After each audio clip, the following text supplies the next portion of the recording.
Bro, all those years of playing football, you're going to tell me that there was not a second in your brain where you were like, maybe I shouldn't just touch the ball and just let it go and watch it go back behind me and then proceed to walk away from it. Like, there is something, even me, bro, like, even like somebody with the most basic knowledge of the sport, I feel like would have an off feeling about what they just did and see people still running to the ball and know that they touched it and be like, something ain't right here. That just didn't click in your brain like once. Like that really just didn't just fucking like nothing told you like maybe I shouldn't have done whatever the fuck it is I just did. That's legitimately like a fireable offense, like cuttable offense, releasable of like type of play. Like you genuinely, there are players that I can guarantee you, like if you were just like some 5-year guy that's been bounced around the league that, has no role for them and has no potential, they just sign them for like a depth piece, you would have been gone by the next morning, like 110%. The fact that you are a rookie, I can almost guarantee you it saved you from being cut. Week 2 was just out of this world. Out of this world. The 49ers are the only team that I know that will cut a kicker that they drafted, mind you, because he's missed too many field goals and extra points. And then only to sign somebody who misses his first attempt at an extra point with the team. That is the 49ers to a T. The amount of missed field goals in general on Saturday and Sunday just show how kicking is just a lost art form. It's a lost art form. A newfound art form is the Chiefs sucking dick. Okay, Patrick Mahomes and the Chiefs have completed their three-peat. They've completed the three-peat. They did it. They lost 3 games in a row. Now the Chiefs are 0-2 this season, and the 49ers are 2-0. Lord, I prayed for times like this. Lord, I done went through hell and back. I witnessed the offseason of hell. Literally. It was everyone retired. Remember that 2014, 2015? 2 10-point leads, gone in the Super Bowl. Gone. No more. Their NFC Championship game, 10-point lead, gone. Jaquaski Tart, drop pick, dumbass. But now the Chiefs are the team that suck. Hit me over the head with a hammer because I must be dreaming. And also because I haven't been doing well recently, like mentally and stuff.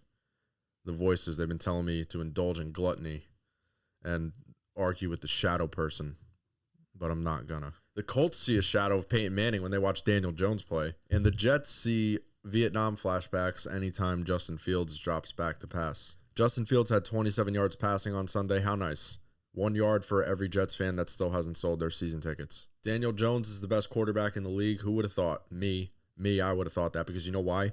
The past 3 seasons, counting this one, we have had a white quarterback have a resurgence, a forgotten white first rounder, normal looking guy, just you're an everyday average Joe first round quarterback just get forgotten. And they have a resurgence with their new team. Baker Mayfield 2023, Sam Darnold 2024, 2025 Daniel Jones. It's a pattern. There is a pattern. It's a real thing. Three is a pattern. 1 is a coincidence. 2 is another. There's another coincidence. That's not the phrase. There's a phrase to this. 1 is a happenstance. 2 is a coincidence. 3 is a pattern. Just made that up. This is insane. I wonder who 2026 is going to be. There's got to be. Who's a former first-round quarterback? That sucks ass right now. And is white. 2020. Trevor Lawrence. Trevor Lawrence is going to get traded to. He's going to get traded to the Steelers when Rodgers retires after this season.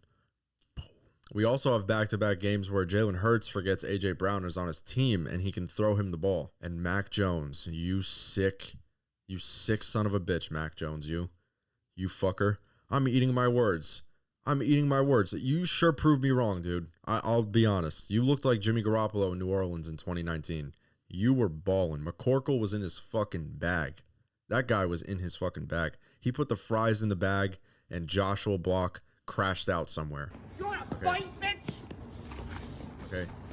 Speaking of crash, it was reported that no Georgia player crashed at 100 miles per hour on the way to the game Saturday. So that's good. Damn, that's got to be a new record, right? what is that, like 4 days? Someone on the team hasn't gotten like a DUI or a reckless or a speeding or a hit and run or a driving on a suspended or a murder. Were you guys racing to Waffle House? I wasn't. Green Bay, Washington, Thursday Night Football. Jaden Reed cannot stop getting hurt. This guy has a foot problem, an ankle problem, something every fucking week. There's something every week. The Packers defense can't stop fucking their opponents directly in the ass. Jaden Daniels played one of the worst games of his career. Austin Eckler tore his Achilles. It was a rough day for Commanders fans. Very, very tough. Jaden Daniels is also injured, and he's dealing with that injury. Green Bay's 2-0. They're a very boring 2-0, but like they're 2-0, and they beat the Lions. They beat the Lions pretty handedly, and the Lions just beat the shit out of the Bears. Holy fuck. If you were going to sit here and tell me that the Lions would put up 52 on them, I would have called you crazy. That was nuts. And also, this just in, Tucker Kraft has autism. The Steelers defense also has autism, as they made Justin Fields and Sam Darnold look like the next coming of Christ in back-to-back weeks. Steelers defense is not what it used to be, which is kind of crazy because they added so many players, I feel like. And I feel like they have the same unit, like the same core guys, which, you know, I don't get why they're playing so bad against like very average to below average quarterbacks. But yeah, the Steelers could have used the trip to church before the game on Sunday with that performance. And Caleb Johnson, my brother, you are going to need a whole lot more than a trip to church. You are going to need a baptism, an exorcism. I mean, you're going to have to pretty much devote your life to God after that. That was legit one of the worst plays I've ever seen in my life. I actually can't get over that happened. And Kenneth Walker, I think he got rid of his Oreo addiction because he looked like a different person on Sunday. Instead, now he's snorting the Oreo dust and injecting it into his veins. So that's probably why he played so good. I'm going to go ahead and probably advise that you don't ever try that. Unless you want to look like an all-pro bald-headed running back like him. Jalen Ramsey is not washed. He's still pretty good. Cooper Kupp, not washed. Still pretty good. I mean, Kupp actually looked like a wide receiver. He caught 7 catches. He caught 7 passes, I should say, for 90 yards. Pretty solid day. Seattle, Pittsburgh, I think both teams are just boring as shit. They're not going to matter in the end. They're not going anywhere. And Dallas, New York. James Hudson did the most New York thing ever. The most New York Giants thing ever. Penalized 4 times on one drive, which caused him to get benched, which caused him to commit a monumental crash out on the sideline. That guy, dude, that guy was tweaking. Holy shit. The Giants really just be fucking doing anything, bro. They really just be like, they go out on Sunday and just be seeing what the vibes are. Like, this is like how are we going to lose this game? You know, we're going to put up 3 points and, you know, barely do anything on offense, or we're going to go into a fucking shootout game of the year and then lose in overtime. It's like, you can't make this up with them. They really just go out onto the field with no plan. They just let it's like whatever happens to them. They're going to lose. It's not a matter of if they're going to lose. They're going to lose. It's just a matter of how bad they're going to fucking look. I mean, man, Russell Wilson hasn't looked this good since he stole Future's bitch. He goes 30 of 41, 450 yards and 3 touchdowns. You know, I got to give credit to Malik Neighbors for not completely losing his shit every week. You know, like, and just not pulling like a CTE Antonio Brown crash out moment. Because if I was him, I would have just walked off the field one day and just never came back. Like, just straight Forrest Gumped my way off the field. Just never said anything ever again to anyone. Insane. I mean, Wandale finally caught a pass that was thrown for more than 5 yards. He looked really good. That was the breakout game we were all waiting for. And Joe Davis commentary is fucking elite. That game was electric. That game was game of the year so far, I think. Dak Prescott looked like Troy Aikman. He was clutch. Javonte Williams. Where the fuck was this in Denver, man? Now that you're on the Cowboys, you want to play good? That's fucked. You can't do that. You cannot do that. You can't give this team a competitive edge in any form, of any way, shape, or fashion. You can't give them any chance to make the playoffs, bro. Do you know how this shit works? Do you know that we do this for the love of the game? Tear down the Cowboys and fry them and make fun of their fans and make them cry and watch them disintegrate and fall apart and watch Jerry Jones age on live TV. Patriots, Dolphins. Oh, Tua. Oh, Drake May. Drake May has arrived. Drake May has arrived. He came. He has come. inside her is what Justin Herbert does to Madison Beer. Yeah, Drake May looked really good. He looked efficient. He spread the ball around. The offense as a whole looked good. I mean, Travion Henderson, unfortunately, is a dud. He looks like a fat goose egg for the rest of the year. I mean, unfortunately, not the player we all thought he would be, especially me. I mean, especially to open the year, too. Like, we all thought he was going to have a huge role in the offense. Even I said it. I was like, I'm not so sure this isn't going to be like 60-40 Henderson. And a lot of fantasy owners, they spent a really, really high draft pick on him, including myself. I got him in the 5th round at like the 4-6. I mean, at the 5-6 or something like that. So, yeah, it's really tough to see him like barely involved in the offense. Like, it's not even like 50-50. It's like Ramondre and nobody else. So it's tough. I mean, he still has touched the ball, but it's just nowhere near to what I thought it was going to be. And as for the Patriots passing offense, I think that it's going to be like this all year. I think nobody's really the wide receiver one. I don't think like you can really pick out somebody specific and say that, yeah, he's the guy for the rest of the year. I just think that they're a committee, and they're going to be a committee. Keyshawn Butte probably is the most talented of the whole group, but on Sunday you see like everybody catching passes, like Diggs, Pop Douglas is catching balls, like Hunter Henry, everyone's getting involved. Matt Collins caught a touchdown. Like everybody's getting, a fair share, which is, I think, what they want to do looking outside of a fantasy perspective. I think that's what they want to do for the team because that's what works the best. They don't really have a true wide receiver one. That doesn't mean that, one player can't have a better game than another one game, which I think that's going to happen a lot of times. As for the Dolphins as a team, they're going to look like that all year too. Like shit. They suck. They are so bad. Dude, their secondary couldn't guard a receiver with 2 broken legs and both hands tied behind their back. I mean, that is how bad their defense is. That's how bad their team is. It's just, it's ugly. Like, there's a lot of teams right now that I look at their record and I'm saying this could have a 0 at the beginning of it for a while. Like, I'm talking, like Carolina, New Orleans, Cleveland's, like, I don't know when they're winning a game. I want to see New England in the wild card. I really, really want to see them. I just want to see them how they're looking at the end of the year, because if Stevenson and Henderson can get going, like, because as a run game, like, it's really hasn't been pretty the first 2 weeks. But I feel like if they get that going, like, they're going to look really, really good. So, Cincinnati, Jacksonville, Bengals fans. Oh, bro, I'm sorry. I'm really sorry, bro. Burrow is out for 3 months. News from Schefter, he was basically saying, like, he's already out until mid-December. Already, that's just cut and flat. That's how it is. At the earliest, like, that's when he's coming back. And Schefter was saying, like, and I believe this too, like, the Bengals would have to be competitive and the rehab would have to go really well for him to even consider, like, returning for the last few weeks of the season, because mid-December is already, like, week 15 and you're eyeing the playoffs. So if the Bengals are, like, if they only have 4 wins and there's no shot of them making the playoffs, like, there's no way, at least I don't think, just based off of what he said, like, that Joe Burrow comes back. I just don't see it happening. So there's a good chance that he played his last snap this year, which sucks. Which fucking sucks, man, because Burrow is just straight up wasting his career. He is just wasting his talent, his career in Cincinnati. They have just failed him. And it sucks because the first 3 seasons were great. Besides the ACL tear, it's like first 2, not counting his rookie year, 2021, 2022, like, you go back-to-back AFC Championship, Super Bowl. It's like, that's a great way to start a career, and, great for your head coach, great for your camaraderie as a team. And then ever since then, it's just been downhill. You're talking about 3 season-ending injuries that he's had since he came into the league. Rookie season, ACL.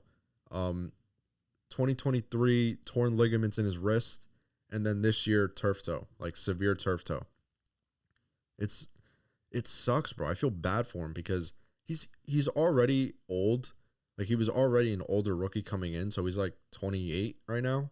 He's going to be 29, I'm pretty sure. Yeah, it's just tough. Look, for Cincinnati, best case scenario, you're like 6-7, 7-6, maybe 8-5, I don't know, and you just run the table. You get Burrow back late. Crazier things have happened, Starting 2-0 definitely helps. Travis Hunter, he hasn't been crazy involved in the offense for the first 2 weeks, but it's going to get better. He's going to get, his fair share of targets. And anytime you're on a team with a talented receiving core like them, and you're also a multi-dimensional player where you're playing on defense, you really can't expect him to have like a Malik Neighbors or like a BTJ kind of year that they had last year. So, and in the game on Sunday, it wasn't even BTJ or Hunter. It was Parker Washington and De'Ami Brown making plays. So the Jags are doing, like I said, they were doing what we all thought that they would do, which is be a spread the ball around kind of team and score points. So that's good. They do. I think the thing about Jacksonville is that they have a very, very underrated offensive lineup in terms of playmate, like skill position players. ETN is still that guy. De'Ami Brown is very good, underrated. Parker Washington, very good, underrated. And of course, we already know BTJ and Hunter, they're the top dogs there. So I think Trevor Lawrence, if you could just stop throwing fucking interceptions, you'd be in a good position to make the wild card, maybe. Or even win the division. That division is ass, besides the Colts. 49ers and Saints. Man, oh man. Robert Saleh, my brother, you are a gift from God. I truly think bringing Saleh back was the best decision that we made, like all offseason. Like the best move, better than any player move that we did, any draft pick. I mean, Saleh coming in, you saw immediately what the game plan was. In the draft, you saw it. 3 defensive linemen picked in the first, 4 rounds? Mykel Williams, CJ West, Alfred Collins. And yeah, they're all getting in the rotation. Mykel Williams had a really good game. And more so the run defense, I think, is what we're really trying to shore up. Like, we're really, really trying to be back to how we were in 2019, where we really just needed 4. We didn't need to send anybody else. If, third down, we want to send a nice little blitz, we can go ahead, double A look, line up Warner and Greenlaw in there. But instead of Greenlaw this time, it's Winters. But we don't need to do anything special. We don't need to, we got versatile players. That's the thing, too. We got Yetur.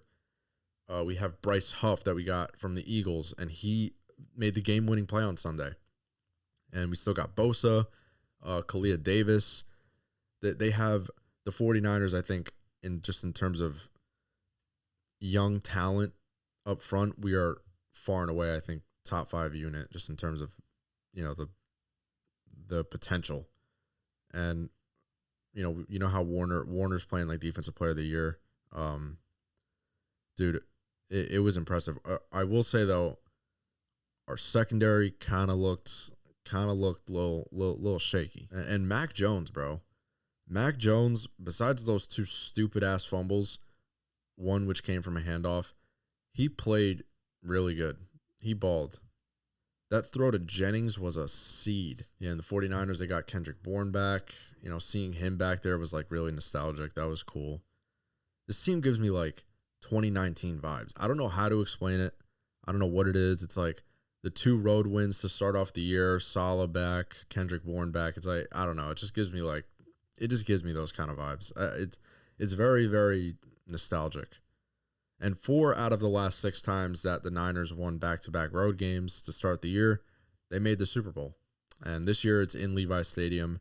So never say never. I mean, the Bucs and Rams went back-to-back playing in their home stadium for the Super Bowl, which is crazy. Like, I feel like the Rams making it, when the Rams did it in 2021, that was like the first time. No. When the Bucs did it in 2020, that was like the first time that, anyone's ever done that. And then the next year, literally, the Rams do it again. So, hey, man, crazier things have happened. I just can't believe we made Spencer Rattler look like, an albino Lamar Jackson. Like, the guy was he ripped our pass defense up, low-key. Gotta clean that. And Ayuk, Purdy, Kittle should all be coming back around the same time. I think, actually, Purdy should be coming back, like, if not next week, then the week after, or somewhere in this time frame of like 1 to 2 weeks. So Kittle and Ayuk will pretty much be coming back around the same time. It should be week 6. That's like a month from now. So if we can just, the 2-0 start is huge. If we can go 3-0, even 4-0, like we're set. Like we're good. And it is 100% possible. Because I'm going to be honest, I did not expect us to have the injuries that we've had and still start the season 2-0. So hands down, one of the best starts to a year I think we've had. Great performance by Kyle. I got to give it up to you, bro. W. Fat ass W. Bills and Jets were a blowout. Justin Fields, I think, had the worst quarterback performance I think I've ever seen in my life. No joke. Like, it was that bad. Like, I said it before, 3 for 11 for 27 yards. And, you know, these first 2 games, bro, they literally could not have portrayed Justin Fields. Like, it could not have portrayed who Justin Fields is as a quarterback better. You know, he'll put up numbers on limited pass attempts and a lot of rushing attempts. Like, I'm talking like 10 plus. But the second he faces like a somewhat solid defense, he just falls apart. Like, he sees fucking ghosts. He cannot read a defense to save his life. So, James Cook, no touchdown regression. He scored 2 touchdowns. He's got 3 on the season. Josh Allen, he did really nothing. I mean, the whole team just completely clobbered. Like, the defense and James Cook did most of the work, so he really didn't have to do anything. So, Bills get the dub. Baltimore, Cleveland, that game was terrible. The fact that Derrick Henry had 22 yards and the Ravens still scored 41 points is absolutely absurd. Flacco's return to Baltimore was pretty much like the only headline, and it was one to forget. I can guarantee you he does not want to remember that. Cleveland is so ass. They won't win a game this year. Whatever the over-under is on Cleveland's games won, even if it's 1.5, I'm taking the fucking under on that. Another blowout. Ben Johnson's return to Detroit. I mean, what a return it was. The Lions purposefully played like shit in week 1. They purposely played like ass so that the Bears would come in thinking that they had a shot. But they had no shot. No shot whatsoever. And what a game by Amon-Ra St. Brown. I'm on drugs. I'm on steroids probably. Ain't no fucking way that guy ain't using. 5 touchdown passes for Jared Goff, and he may be a great quarterback, but fuck me, he cannot jump. He cannot jump to save his life. Goff's line leap fell short. Speaking of short, Kyler Murray and Bryce Young played each other on Sunday. And Kyler Murray has Arizona at 2-0 for the first time since 2021. But I will say, Bryce Young threw the ball 55 times and had 35 completions. He actually looked impressive at times.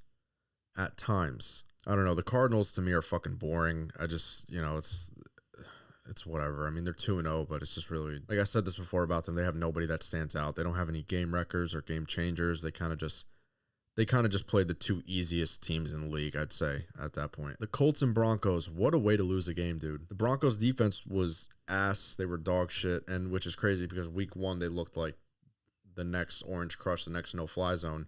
And, of course, the second that I give them props, they play like shit. I am a curse. It just shows I'm a curse.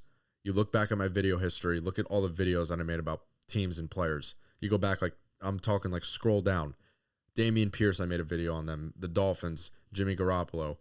Who else? The Jaguars. And the Jaguars blew a 27-point lead in the playoffs that year. It's insanity. Like, I'm not joking. You can go look and see all the teams and players that I cursed. Yeah, Daniel Jones, he played great. He's been playing great all the first 2 games. He looks like Peyton Manning. The Colts are 2-0 for the first time since 2009, which is fucking nuts. I mean, they went to the Super Bowl that year. Talented team right now. Deep ball receivers and Alec Pierce, Josh Downs. They got Michael Pittman. Tyler Warren looks like a veteran. Like, he looks like how Brock Bowers did last year. Obviously, Bowers, I think, was a better prospect and just overall player. But Tyler Warren, in his first 2 games, I mean, 11 catches, over 100 yards, 140-something, 150-something yards. Very, very, very, very solid start to the Colts season. And their defense, too, underrated. I think secondary is very good. Pass rush is very good. They got some dogs up there, Defoe and Latu. And look out for the Colts, bro. Look out for the Colts. I'm not just saying it just because, you know, overreaction. They're a legit contender. As for Denver, I mean, I don't know. It's a tough game. You take away that penalty, you win the game, and you're 2-0. So you really can't say that much. It's really a coin flip for both of these teams. But I think both of these teams are going to be in the playoffs when it's all said and done. Denver's defense they're still a top 5, top 3 unit, arguably the best. They just had a slip up. Bo Nix, though, and the offense, slow start in week 1. They picked it up this week. But I do think, like, Troy Franklin looks like the guy, like, that's going to step up, so that's good. It's just going to take some time as a team, I think, to figure shit out. But they're going to get it figured out quickly, I think. I hope, because I like them a lot. And I really like Bo Nix. And I really like Sean Payton. Chiefs and Eagles, I mean, damn, bro. I don't know. Jalen Hurts doesn't have a touchdown pass this year. Dylan Gabriel has more touchdown passes than Jalen Hurts. He threw for 100 yards, like Chris Jones mentioned.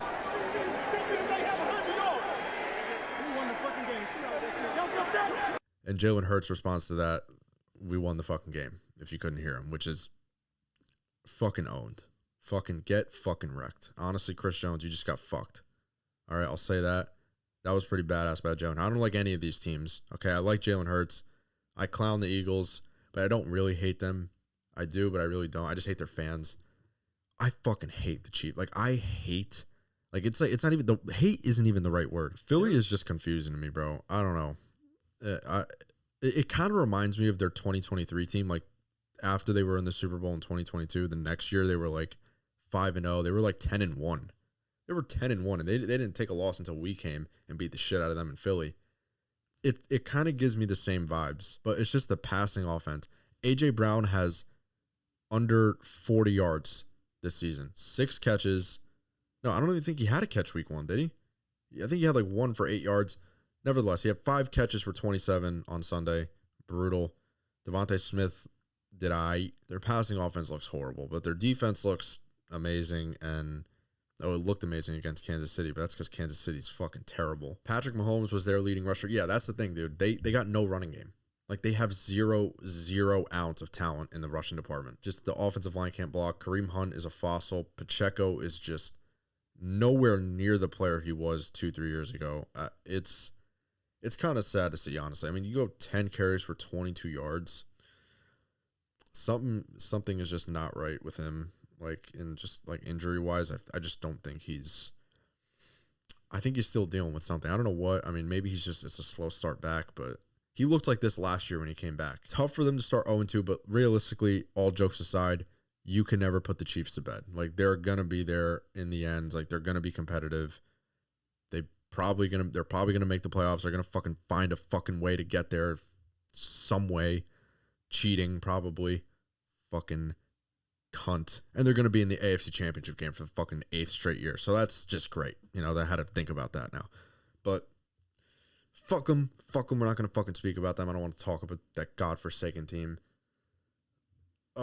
Philly is just interesting. I think both teams are really interesting. I want to see how they look later in the season. Falcons, Vikings, that was just a snooze fest. Holy fuck. That was just, dude, that was horrible. Atlanta's a pretty good team. Their defense, I'm not going to lie, their defense played lights out. They were really, really good. They stuffed the run game. J.J. McCarthy looked really bad. What's crazy, too, is that if you take out that fourth quarter against Chicago, and Chicago's like genuinely like they've looked like the worst defense in the league for the first 2 weeks, and you take away that fourth quarter, he has 3 picks, 0 touchdowns, and like barely 300 yards passing. And yeah, it wasn't good. And this game was horrible too. And he's going to miss the next 2-4 weeks. So that's tough for the Vikings. Very, very tough. But I do think Carson Wentz gives them like a different type of team. Like, I don't think that they're going to be bad with Carson Wentz. I actually think that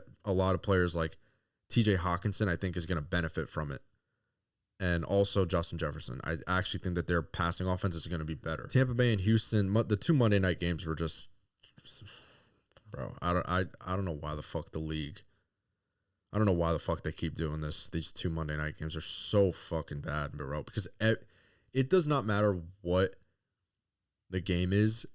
The 10 o'clock Monday night game is going to be the worst game you've ever watched. Like, it's been that way for the past, like, going back to 2015. Yeah, but Tampa Bay, 2-0 for the 6th straight season.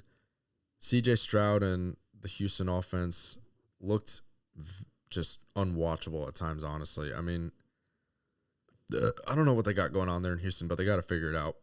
New OC, I know it's tough. Chargers, Raiders, snooze fest. Raiders are just fucking horrible. Ashton Genty had no room to run. Geno Smith sucks. Pete Carroll is going to fucking have a heart attack on the sideline. Literally, there could not have been a worse team for him to choose to coach. So, Pete, I wish you the best. I wish you guys the best too. I got to go. I got to go to fucking work. I love you guys. Thank you guys for watching. Follow the Deep Ball on Instagram at the Deep Ball, D as in Dick. Tony Soprano, Gabagool, Bada Bing, Baba Booey. Jersey Shore, Paulie D. I'm from New Jersey. Your sister's ass. Take care. I'll see you in the next one. Peace.